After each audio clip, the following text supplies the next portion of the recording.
welcome to Live and New, your weekly pulse for live and new music. This week we'll update you on news of tours from Ozzy Osbourne, Santana and Alabama 3.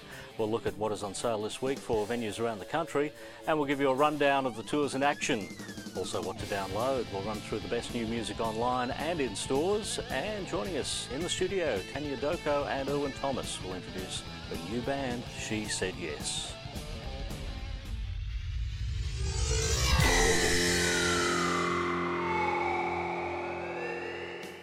You're watching Live and New. In tour news this week, Ozzy Osbourne will return to Australia for an East Coast tour in March. He will play in Melbourne, Sydney and Brisbane only, starting March 15 in Melbourne. Tickets go on sale on November 1. Alabama 3 will be in Australia next month. You know the band from the theme to the TV show The Sopranos. They'll play a couple of shows in Sydney and Melbourne, as well as one in Byron Bay. Santana will be back for his 4th Australian tour in February. The legendary guitarist will tour in support of the new album, Ultimate Santana. And guess what? Perth is getting this one. The Vinyls are back together. They announced the Reformation this week. The Vinyls will play some shows in December and release a new album next year. You know them for the hits Boys in Town, I Touch Myself and Ain't Gonna Eat Out My Heart Anymore. If you were slow on the uptake for Big Day Out tickets, you've probably missed out on that. Sydney, Melbourne and also the Gold Coast shows have completely sold out. Tickets are still available for Auckland, Adelaide and Perth. However, head to the Big Day Out website, and to deter scalpers, a limited number of tickets will be sold for the shows. They'll be auctioned off each week for the next 10 weeks. It's not quite rock, but there is plenty of music in Monty Python's show, which is coming to Melbourne with Spam-A-Lot. The musical is based on the movie Monty Python and the Holy Grail. Previews start November 20 and the season begins on December 1. On tour this week, Silverchair and Powderfinger continue the Mammoth Across the Great Divide tour. They're in Wollongong this week. Former Soundgarden and Audioslave frontman Chris Cornell is split from the Linkin Park tour and he's down to his solo shows. He'll be playing Sydney and Melbourne solo this week, and I recommend that show. You'll get the best of Soundgarden, Audioslave, Temple of the Dog, as well as all of his solo stuff in the full 2-hour concert. And he also does a killer version of Michael Jackson's Billie Jean. A couple of Bens are on the road. Look out for Ben Lee and Ben Quiller doing separate shows in Sydney. Xavier Rudd is down in Tassie, and the Cat Empire are doing Perth. Also on tour at the moment is Darren Hayes, and get there early because you'll hear these guys, Tania, Doko and Irwin Thomas. They are She Said Yes. Welcome to you. Thanks. Thanks, mate. Tania, you're the originator of this band and you recruited the wonderful Mr. Irwin Thomas. Tell us how that came about. The one and the only. Yeah. Well, Irwin and I have been knocking around as mates, of course, for years and years. So it was kind of lonely being solo, and I had a bunch of songs that were completely reinvented by the awesome David Norland, who is from LA. We flew him here in 2.5 weeks, reinterpreted all these songs that I kind of brought over from my once solo record. And Irwin, of course, played all through the album, produced one of the songs as well with David.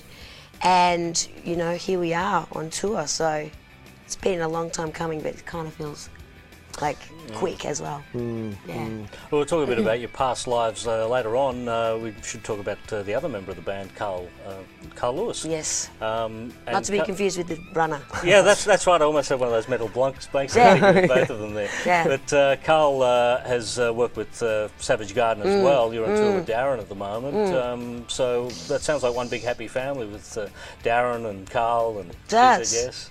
It's an interesting kind of a fit because a lot of the audience know Carl, they recognise Carl in some ways more than you and I. That's true. Because our hair is different. Well, that's right. Considerably different. And primarily they're all at the gig to see Darren's show, exactly. which I guess really, there is that connection, from when he sold all those records. Yeah, all those records. Exactly. It's awesome, man. So we don't mind borrowing some of them. Fair enough. Yeah. I guess She Said Yes, a very, derivative in sound from, if you go back to sort of a mid-80s era of the Duran Durans and, maybe Massive Attack. But then you bring it up to current sounds, you fit very nicely alongside acts like Goldfrapp, for instance. Well, thank you. Are they the sort of the benchmark sort of acts that you've gone out to see? Yeah? Spot on, in fact. Yeah. In fact, every morning I'd pick David up on the way to the studio when we were making the record, and we would listen to those very records just to get into that right mindset.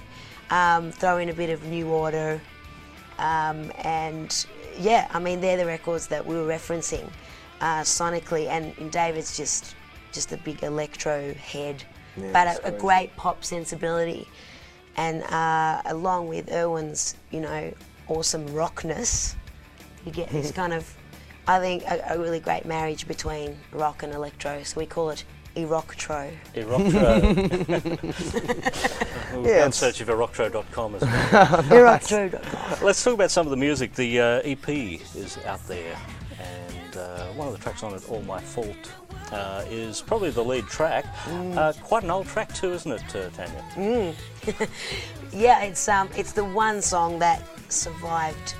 Well, I mean, I actually recorded it for my solo record that never came out with BMG, and you know, love the song, and probably because this guy here helped create its wonderfulness, and it's really fun to do live. It's probably the rockiest we do live. Yeah.